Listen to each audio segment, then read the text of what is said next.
ব্রিটেনে মার্কিন ঘাঁটির উপর সন্দেহজনক ড্রোন ওড়ার ঘটনা ঘিরে তদন্ত করছে ব্রিটিশ ও আমেরিকার কর্তৃপক্ষ। ঘাঁটিগুলোর আশপাশে কয়েক ডজন সেনা মোতায়েন করেছে ব্রিটেন।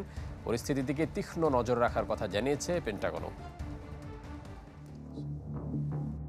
যুক্তরাজ্যের আকাশে হঠাৎই আনাগোনা রহস্যময় ড্রোনের। দেশটিতে অবস্থিত মার্কিন সামরিক ঘাঁটির ওপর গেল কয়েকদিন ধরেই উঠতে দেখা যায় এসব ড্রোন, যা ঘিরে তোলপাড় আন্তর্জাতিক গণমাধ্যম। ইউরোপে থাকা যুক্তরাষ্ট্রের বিমান বাহিনী এক বিবৃতিতে জানিয়েছে ২০ নভেম্বর থেকে অন্তত ৩টি মার্কিন ঘাঁটির ওপরে মনুষ্যবিহীন এরিয়েল ড্রোন বারবার দেখা গেছে।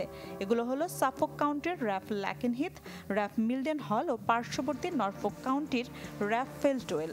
তবে ড্রোনের সঠিক সংখ্যা সম্পর্কে বিস্তারিত কিছু জানানো হয়নি।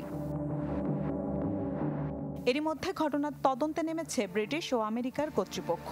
এসব ঘাঁটি ও এলাকাগুলোর বাসিন্দাদের নিরাপত্তা দিতে নেওয়া হয়েছে সব ধরনের পদক্ষেপ, যাতে বহুস্তরীয় নিরাপত্তার কথা জানিয়েছেন ব্রিটেনের প্রতিরক্ষামন্ত্রী মারিয়া ইগল।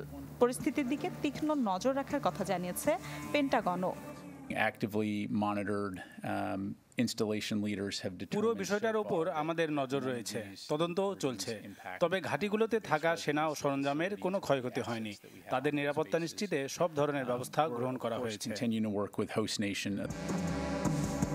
ব্রিটেনের পূর্বাঞ্চলে অবস্থিত র্যাফ ল্যাকেনহিথে রয়েছে যুক্তরাষ্ট্রের বিমান বাহিনীর ৪৮তম ফাইটার উইং, বেশ কয়েকটি F-35 যুদ্ধ বিমান ও অন্যান্য বিমান। আর পশ্চিমাঞ্চলে থাকা র্যাফ ফেয়ারফোর্ড ঘাঁটিতে রয়েছে যুক্তরাষ্ট্রের ৪টি B-52 বোমারু বিমান।